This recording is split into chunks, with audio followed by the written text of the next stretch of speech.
আপনি মনে করছেন মাজার ভেঙে ফেলবেন, মাজার চলে যাবে না। যেখানে আল্লাহ তাআলা কোরআনের মধ্যে আয়াত নাজিল করেছেন, তোমরা যতই মাজার ভাঙো বাবা, মাজার পৃথিবী থেকে বিদায় হবে না, কিয়ামত পর্যন্ত থাকবে ইনশাল্লাহ। আসসালামু আলাইকুম ওয়া রাহমাতুল্লাহি ওয়া বারাকাতুহু। আমার পাশে আপনারা দুইটি ছবি দেখছেন, একটা দেখে ভালো লাগলেও আরেকটা দেখে খুব দুঃখ প্রকাশ করছি। একটা হচ্ছে মন্দিরে কোনো ক্ষতি না হয়, বেদরমীদের কোনো ক্ষতি না হয়, এটা আপনারা পাহারা দিচ্ছেন, কিন্তু আল্লাহর ওলিরা কি দোষ করেছেন? তাদের মাজার ভেঙে ফেলতেছেন, এটা খুব দুঃখজনক। আর আপনারা মনে করতেছেন মাজার ভেঙে ফেললে কি মাজার চলে যাবে? আরে কি বলেন ভাই, যেখানে আল্লাহ তাআলা কোরআনের মধ্যে বলেছেন আলা ইন্না আউলিয়া আল্লাহি লা খাউফুন আলাইহিম ওয়া লা হুম ইয়াহজানুন, যেখানে কোরআনের মধ্যে আয়াত রয়েছেন, হাদিসের মধ্যে রয়েছে, তো আপনারা মাজার ভাঙলে কি মাজার চলে যাবে? কখনো না। আমি আপনাদেরকে অনুরোধ করব, বাংলাদেশের ইতিহাস করে দেখেন, যেখানে বারা আউলিয়ার বাংলাদেশ বলা হয়, যেখানে আউলিয়া কারামদের মাতৃভূমি বলা হয়, আপনি ইতিহাস খুলে দেখেন বাংলাদেশের মধ্যে ইসলাম কারা প্রচার করেছে? আল্লাহর ওলিরা।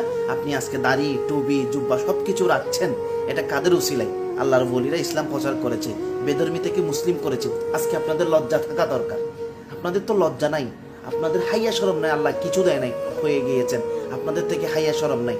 আবারও বলছি, একটা কথা মনে রাখবেন, আপনি মনে করছেন মাজার ভেঙে ফেলবেন, মাজার চলে যাবে না। যেখানে আল্লাহ তাআলা কোরআনের মধ্যে আয়াত নাজিল করেছেন, পর্যন্ত আল্লাহর ওলিরা থাকবে এবং যারা ভণ্ড তারা চলে যাবে। এই ধরনের কাজ যারা করেছেন প্রতিবাদ জানাচ্ছি, খুব ঘৃণা জানাচ্ছি।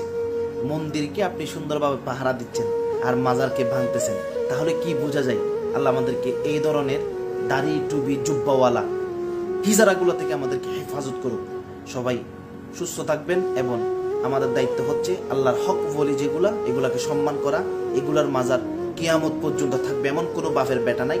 আবার একটি কথা বলছি, আহলে সুন্নাত ওয়াল জামাত এটা কোনো রাজনৈতিক দল মনে করছি না, আওয়ামী লীগ, বিএনপি, জামাত এগুলো মনে করছি না। এটা রাসূল পাকের যুগে ছিল, এখনো আছে, কিয়ামত পর্যন্ত থাকবে। আশা রাখছি এই ধরনের কাজ যারা করতেছে, মাজার ভেঙে ফেলতেছে, অবশ্যই প্রতিবাদ জানাই ইনশাআল্লাহ।